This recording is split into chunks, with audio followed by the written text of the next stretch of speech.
Hello students to my channel. आज हम देखेंगे national action plan for climate change जो कि गवर्नमेंट ऑफ इंडिया के द्वारा लॉन्च किया गया था।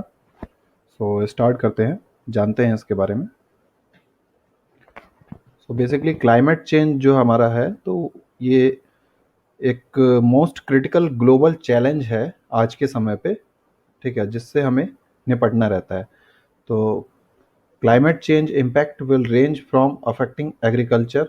जो क्लाइमेट चेंज है, जो हर साल ये क्लाइमेट जो चेंज होता रहता है, मीन्स जो सडन चेंज होता रहता है क्लाइमेट में, तो वो एग्रीकल्चर को इफ़ेक्ट करता है हमारी, है ना। फर्दर जो एंडेंजरिंग फूड सिक्योरिटी को भी हमारी मीन्स नुकसान पहुंचाता है। और सी लेवल का राइज होना, ठीक है, और कोस्टल जोन में एरोजन होना, ठीक है, और आपका नेचुरल डिज़ास्टर आना और स्पीसीज एक्सटिंक्शन होना, मतलब स्पीसीज का विलुप्त हो जाना, ठीक है, और ये वेक्टर बॉर्न डिसीज होना। वेक्टर बॉर्न डिसीज मतलब कि जैसे चिकनगुनिया हो गया और जीका वायरस हो गया। तो इस तरह की वेक्टर बॉर्न डिसीज को भी मीन्स बढ़ावा देता है ये क्लाइमेट चेंज। ओके, तो फिर इंडिया में क्या हुआ actually, in 2008 government launch national action plan on climate change, है ना।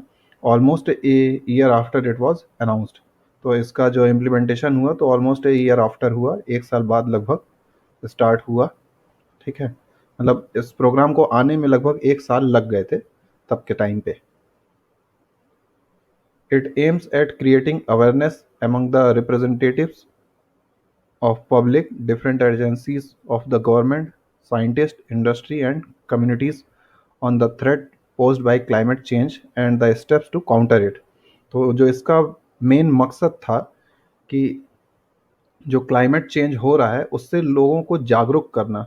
अब किन लोगों को? या तो आम जनता को, गवर्नमेंट एजेंसीज को, साइंटिस्ट को, इंडस्ट्रीज को, और डिफरेंट कम्युनिटीज़ जिनसे कि क्लाइमेट चेंज के होने से खतरा होता है, ठीक है। ऐसी कम्युनिटीज़ को बताना जिनको इससे खतरा हो।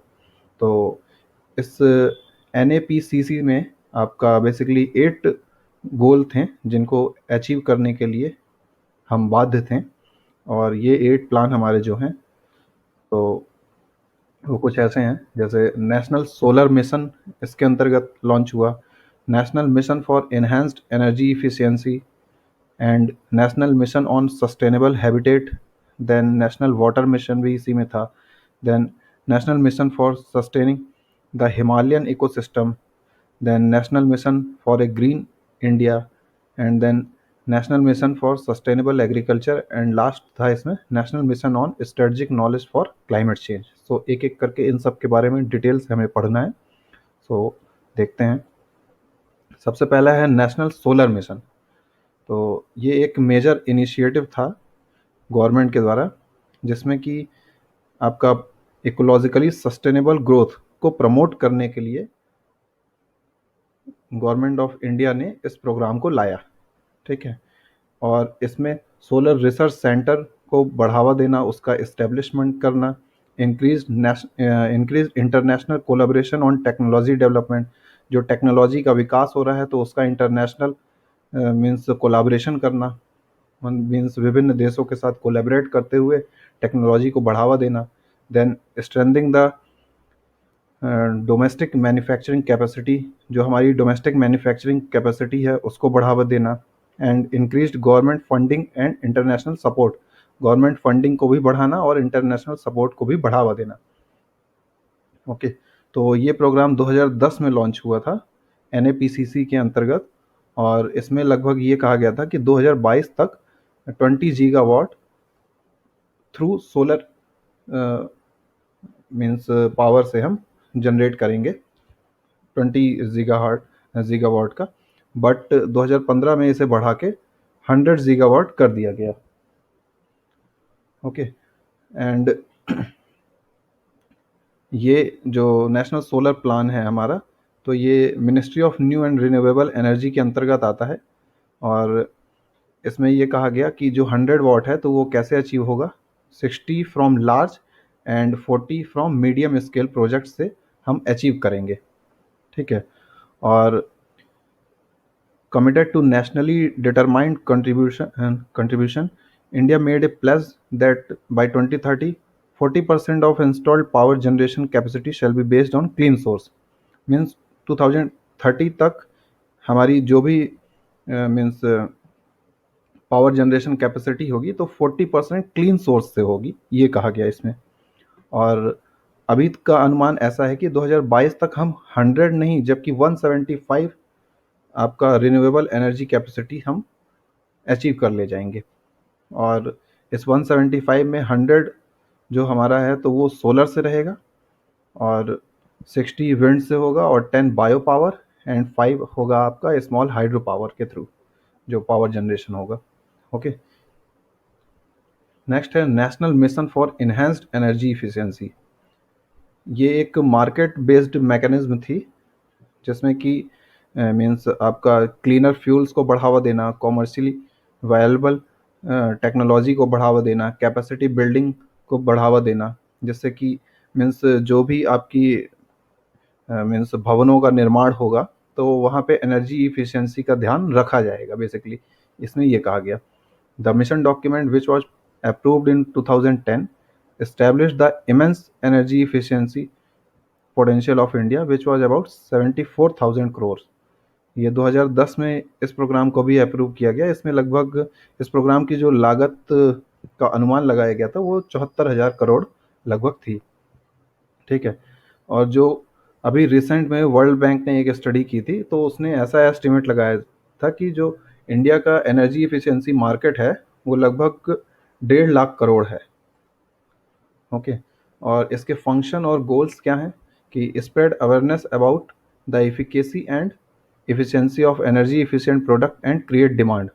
मीन्स जो हमारे एनर्जी efficient जो प्रोडक्ट हैं तो उनको बढ़ावा देना और उनकी प्रभावकारिता और दक्षता के बारे में जागरूकता फैलाना और डिमांड पैदा करना, मांग पैदा करना।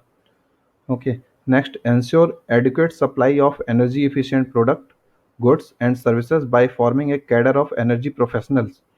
तो एनर्जी प्रोफेशनल्स को बढ़ाते हुए हमें गुड्स, प्रोडक्ट, इन सब की सर्विसेज को बढ़ावा देना, ये सब इसी के अंतर्गत था, NMEEE के अंतर्गत। And then formulate well thought of evaluation and monitoring mechanism to capture energy saving in transparent manner. तो आपका एनर्जी सेविंग जो आपकी स्कीम है तो उसको एक ट्रांसपेरेंट मैकेनिज्म के अंतर्गत इसको मॉनिटर करना।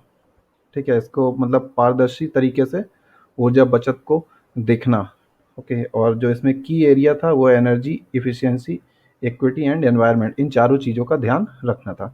अच्छा, अब ये NMEEE के अंतर्गत हमारे 4 स्कीम्स और हैं तो उनको भी देखेंगे हम।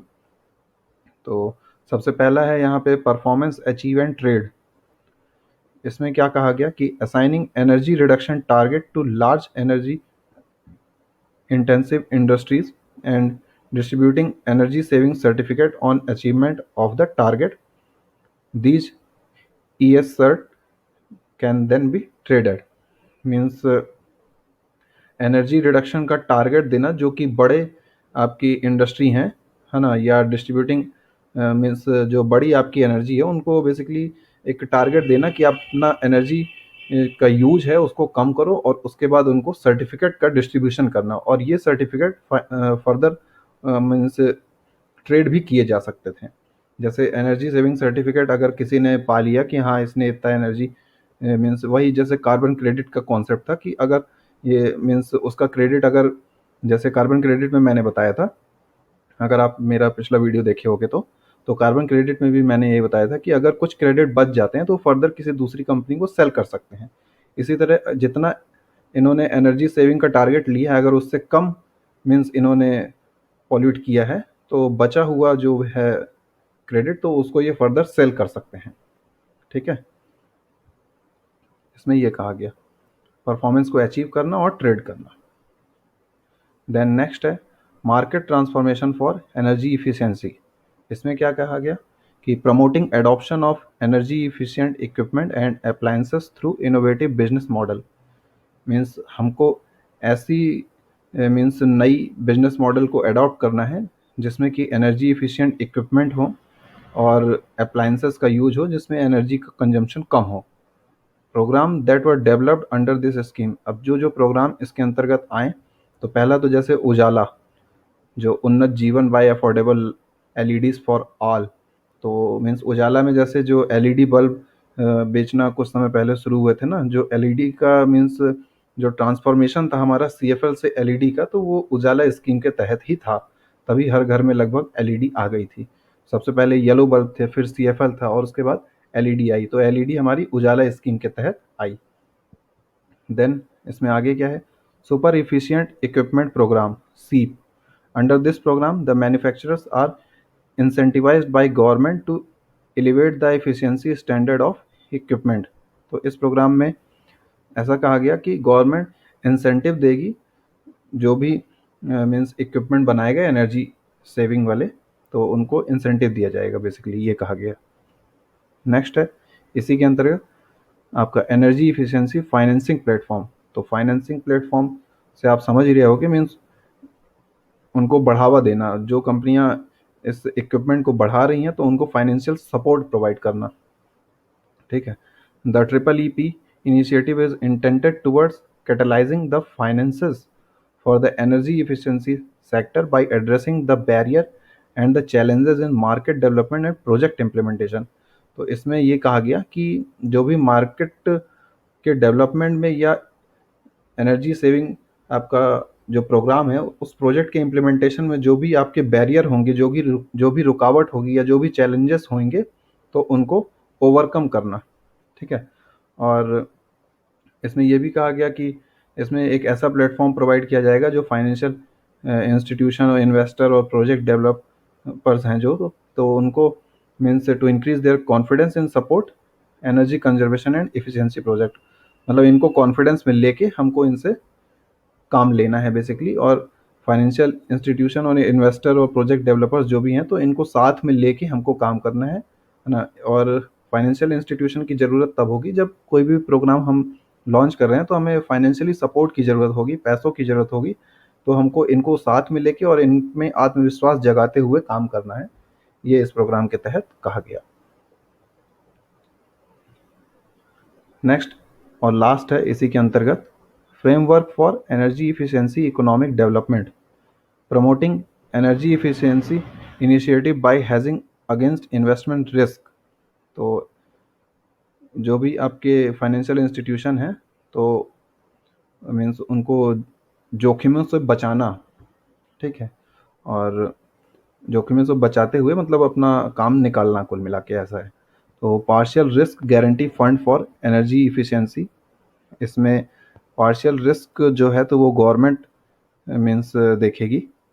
जैसे कोई कहीं से भी आप लोन अगर ले रहे हो, तो फाइनेंशियल इंस्टीट्यूशन को ये कहा गया, अगर वो कंपनी नहीं पे कर पाएगी तो 50% या 10 करोड़ जो भी कम होगा वो हम पे करेंगे, है ना। और सेकंड इसमें क्या कहा गया, venture capital fund for energy efficiency, इसमें ये कहा गया this fund is intended towards promoting equity financing in the energy efficiency sector and thus reducing the impact of non availability of debt financing to small size companies and project। मतलब जो small size की company या project हैं, तो उनके means जो shares हैं, तो वो उनको नॉर्मल पीपल उसको बाय कर सकते हैं, और उसको खरीदने के बाद उस पैसे से वो अपनी जो भी ज़रूरतें हैं तो उसको पूरा कर सकते हैं, है ना। और इक्विटी सपोर्ट के लिए लगभग कहा गया कि 2 करोड़ या 15% जो भी लेस होगा वो प्रोवाइड किया जाएगा। तो ये शेयर वगैरह वैसे बेसिकली आपका निफ्टी और बीएसई ये हैंडल करते हैं, तो मीन्स इन कंपनियों को इनके अंतर्गत लिस्टिंग दी जाएगी, ये कहा गया। ओके, नेक्स्ट है national mission on sustainable habitat. तो ये प्रोग्राम भी लगभग 2010 में ही आपका लॉन्च किया गया था, और इसमें क्या कहा गया कि improvement in energy efficiency in building by extending energy conservation building code to new and large commercial building. Means जो बड़ी बिल्डिंग्स का डेवलपमेंट होगा, जो भी कमर्शियल बिल्डिंग होगी या जैसी भी कोई बड़ी बिल्डिंग होती है, तो वहाँ पे एनर्जी इफिशिएंसी का ध्यान दिया जाएगा, है ना। एनर्जी कंजर्वेशन का ध्यान दिया जाएगा। अब वो एनर्जी कंजर्वेशन मीन्स आपका चाहे वाटर का कंजर्वेशन हो वहाँ पे, या मीन्स पावर का कंजर्वेशन हो, तो इन सब चीज़ों का बेसिकली ध्यान दिया जाएगा। और बेटर अर्बन प्लानिंग होगी, वहाँ पे पब्लिक ट्रांसपोर्ट का भी ध्यान दिया जाएगा, मीडियम और स्मार्ट सिटी दोनों में, स्मॉल सिटी दोनों में। ठीक है। और क्या कहा गया, improved management of solid and liquid waste. तो जो सॉलिड और लिक्विड वेस्ट मैनेजमेंट है उसका ध्यान दिया जाएगा। Recycling of material and urban waste management. तो जो मटेरियल है उनका उनकी रिसाइकलिंग में ध्यान दिया जाएगा और वेस्ट मैनेजमेंट में भी ध्यान दिया जाएगा। Improved ability of habitats to adapt to climate change and measure for improving advanced warning system for extreme weather events। तो मीन्स आपका जलवायु जो परिवर्तन होता है तो उस चेंज को अडॉप्ट करने के लिए क्या मेजर्स हैं वो बताए जाएंगे और उनको इम्प्रूव किया जाएगा, और एक वार्निंग सिस्टम जनरेट किया जाएगा कि एक्सट्रीम वेदर जब भी हो तो लोगों को बताया जा सके। ओके। और क्या है इसमें, conservation through appropriate changes in legal and regulatory framework. Means कानूनी और नियामक ढांचे में उचित परिवर्तन के माध्यम से संरक्षण देना, ये है। और इस मिशन के अंतर्गत कुछ प्रोग्राम आते हैं जैसे कि Atal mission on rejuvenation and urban transformation. मतलब कि अटल मिशन अमृत मिशन जो है तो उसमें ये कहा गया कि जो मीन्स पीने योग्य पानी है वो सभी को दिया जाएगा, बड़ी सिटीज़ में पार्क होंगे, वहाँ पे ट्रांसपोर्टेशन बेहतर होएगा, सैनिटेशन बेहतर होएगा। इन सब चीज़ों का ध्यान रखने के लिए ये एक प्लान तैयार किया गया, अमृत। एंड फिर सेकंड है स्वच्छ भारत मिशन, ये तो हम सभी जानते हैं।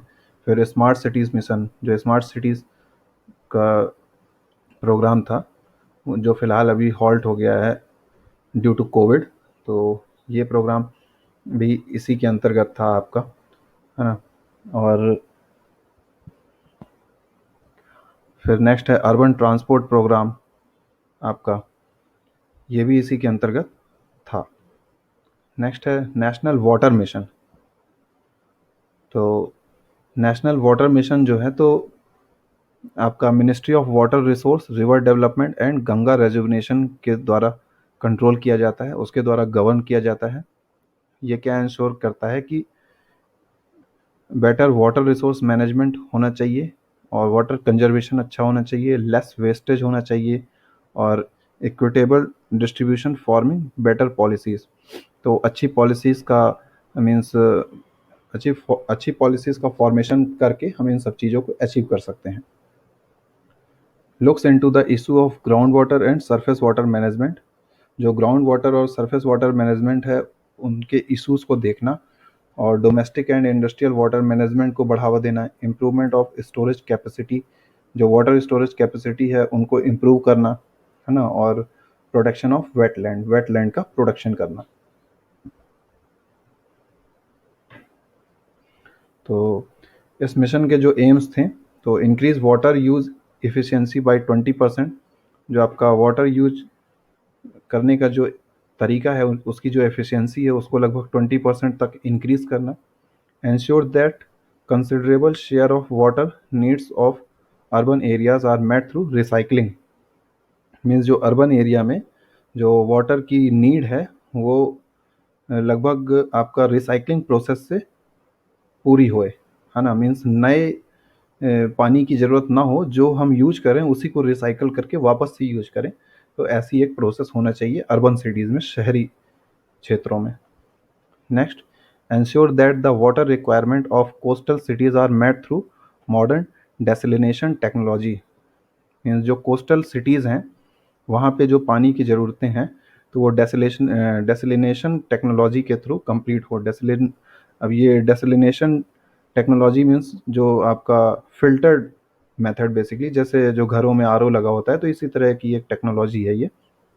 मीन्स वहाँ का पानी आपका बहुत ज़्यादा मीन्स नमकीन होता है, खारा होता है, तो ये इस मेथड से आप उसको प्योर कर सकते हो।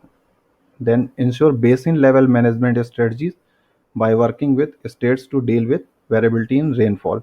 तो जहाँ पे जैसे ज़्यादा बारिश होती है तो बेसिन लेवल मैनेजमेंट होना चाहिए उस जगह पे, वहीं पे पानी क्लीन करके उन्हीं लोगों को दे दिया जाए। ये था। ओके। नेक्स्ट आता है national mission for sustaining the Himalayan ecosystem. जो हिमालयन इकोसिस्टम है उसको बनाए रखने के लिए ये मिशन तैयार किया गया और इस मिशन को आपका department of science and technology के द्वारा गवर्न किया जाता है। ठीक है, और हिमालयन इकोसिस्टम को प्रोटेक्ट करने के लिए ये मिशन तैयार हुआ था। और इसमें Himalayan glacier, mountain ecosystem, biodiversity, वहाँ की बायोडाइवर्सिटी और वाइल्ड लाइफ कंजर्वेशन और प्रोटेक्शन, इन सबको ध्यान में रखने के लिए ये मिशन तैयार किया गया था। इसका जो गोल है वो ऐसा है कि human and knowledge capacities, appointing trained personnel who can capture, store and apply knowledge relating to vulnerability and changes in the region। Means ऐसे ट्रेंड पर्सनल को अपॉइंट करना जो कि वहाँ की मीन्स क्षेत्र को देख के जान सके कि हाँ यहाँ पे क्या प्रॉब्लम है, हाँ, और अपनी नॉलेज को उस जगह पे अप्लाई कर सके। तो ऐसे ट्रेंड पर्सनल को अपॉइंट करना। Next, institutional capacity means creating capability to conduct long term observation studies to understand and warn of changes in Himalayan ecosystem। तो ऐसे इंस्टीट्यूशनल का मीन्स स्थापना करना, ऐसे इंस्टीट्यूशन की स्थापना करना जहाँ पे हम इसकी रिसर्च कर सकें कि जो चेंजेस हो रहे हैं हिमालयन इकोसिस्टम में उनको पहचान सकें। और फिर नेक्स्ट कहा गया evidence based policy building and governance, creating a platform for Himalayan states and the centre to interact with various bodies. तो ऐसा प्लेटफॉर्म क्रिएट करना जो हिमालयन स्टेट और सेंटर से आपस में इंटरेक्ट कर सके वहाँ के मुद्दों के लिए। नेक्स्ट है establishing of a modern centre of glaciology, standardisation of data collection to ensure interoperability and mapping of natural resources in the area. तो एक ऐसा मॉडर्न सेंटर ऑफ ग्लेशियोलॉजी की स्थापना करना जहाँ से डेटा आपस में शेयर किया जा सके उस नेचुरल रिसोर्सेज को चेक करने के लिए। Next, identification and training of expert and specialist in the area relevant to the sustaining the Himalayan ecosystem. तो आइडेंटिफाई करना और ऐसे ट्रेनिंग देना एक्सपर्ट को कि मीन्स उस जगह की स्पेशलिटी को या वहाँ के इकोसिस्टम को बचाए रखने के लिए वो कार्य कर सकें। नेक्स्ट आता है हमारा national mission for a green India. तो ये हमारा ministry of environment, forest and climate change के द्वारा गवर्न किया जाता है। और इसमें क्या कहा गया, it has the mandate of reviving degraded forest land with A focus on increasing forest cover and density and conserving biodiversity. तो इसमें ये कहा गया कि जो डिग्रेडेड फॉरेस्ट है उसको वापस से बढ़ाना, है ना, और फॉरेस्ट कवर को इंक्रीज़ करना और डेंसिटी को ध्यान में रखना और बायोडाइवर्सिटी को कंजर्व करना। ठीक है, नेक्स्ट कहा गया कि works towards reducing fragmentation of forest, enhancing private public partnership for plantation, improving scheme based on joint forestry management. तो इस स्कीम में ऐसा कहा गया कि हमें जो फ्रेगमेंटेशन ऑफ फॉरेस्ट है, मीन्स वनों का जो विखंडन है, उसकी ओर ध्यान देना और पब्लिक प्राइवेट पार्टनरशिप करके प्लांटेशन करना और फॉरेस्ट्री मैनेजमेंट जैसी स्कीम्स को बढ़ावा देना। ठीक है, नेक्स्ट है makes plans to tackle the challenges posed by climate change. तो जो क्लाइमेट चेंज होने की वजह से जो चैलेंजेस होते हैं उनको टैकल करना, ये इस मिशन के अंतर्गत कहा गया। अगर इनके फंक्शन और गोल की बात करें तो इसमें कहा गया enhancing carbon sink in sustainably managed forest. तो जो कार्बन सिंक हैं उनको इंक्रीज करना, उनको इन्हेंस करना। कार्बन सिंक मतलब कि ऐसी चीज़ें जो कार्बन डाइऑक्साइड को अवशोषित करें, जैसे कि पेड़ जो हमारा वेजिटेशन है, वनस्पति है, तो वो कार्बन डाइऑक्साइड को अवशोषित करता है, उसको एब्जॉर्ब करता है ना। तो ऐसी चीज़ों को इन्हेंस करना, ये आपका कार्बन सिंक कहलाता है। नेक्स्ट है enhancing the resilience of vulnerable species and ecosystem to adapt to climate change। Means ऐसी vulnerable species को मीन्स उनको बताना कि जो क्लाइमेट चेंज है वो कैसे उनको अडॉप्ट किया जाए। नेक्स्ट है enabling forest dependent communities to adapt to climate variability। जो फॉरेस्ट डिपेंडेंट कम्युनिटीज़ हैं उनको इनेबल करना कि कैसे क्लाइमेट चेंज को हम अडॉप्ट कर लें। Double the area to be taken up for afforestation, जो भी हमारा एफॉरेस्टेशन का एरिया है तो उनको दुगना करना चाहिए, मीन्स प्लांटेशन हमें दुगना करना चाहिए। अगर हम जितना डिफॉरेस्टेशन कर रहे हैं उसका दुगना एफॉरेस्टेशन होना चाहिए।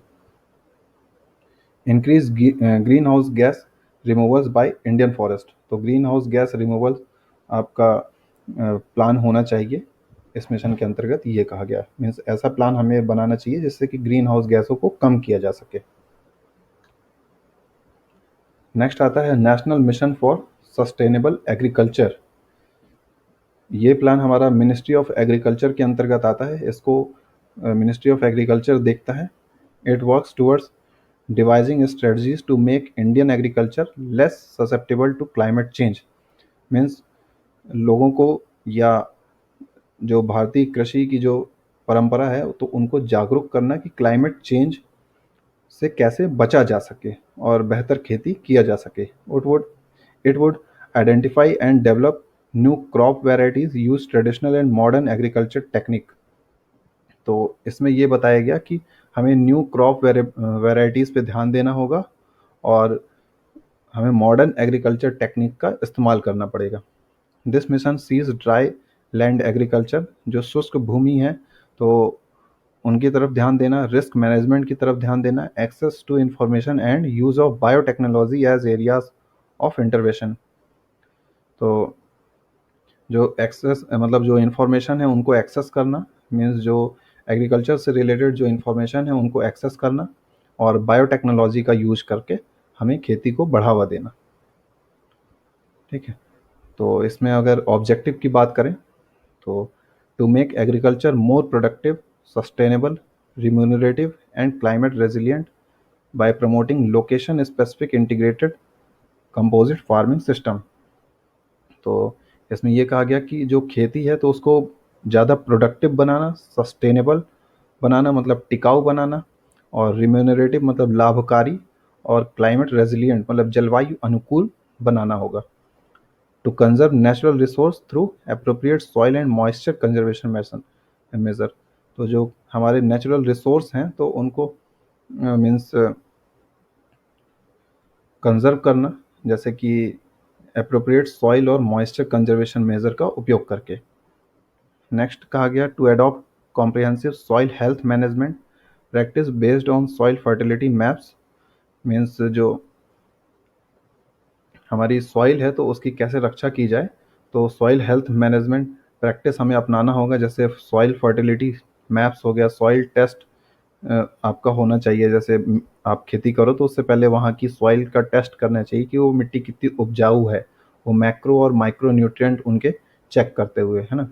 और judicious use of fertiliser, fertiliser का अच्छे तरीके से उपयोग करना चाहिए जिससे कि क्लाइमेट को भी नुकसान ना हो।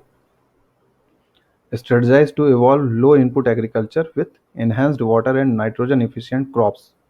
तो जो वाटर और नाइट्रोजन इफिशिएंट क्रॉप्स हैं उनका यूज करते हुए हमें लो इनपुट देते हुए अच्छी खेती करना चाहिए।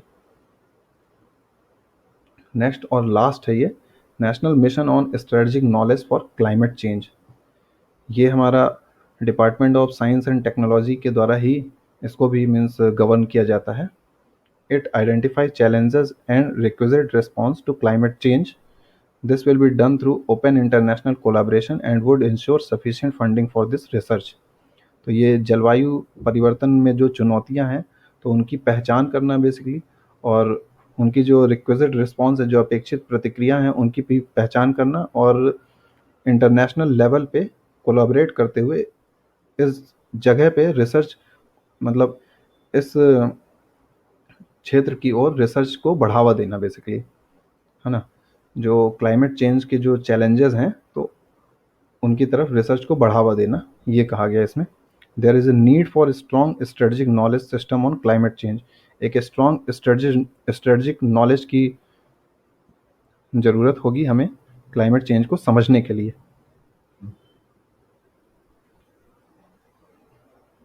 इस मिशन का जो ऑब्जेक्टिव था वो ये था कि formation of knowledge network among the existing knowledge institution engaged in research and development relating to climate science।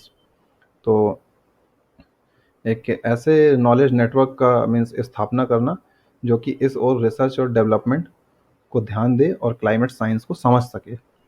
Next, development of national capacity for modelling the regional impact of climate change on different ecological zone.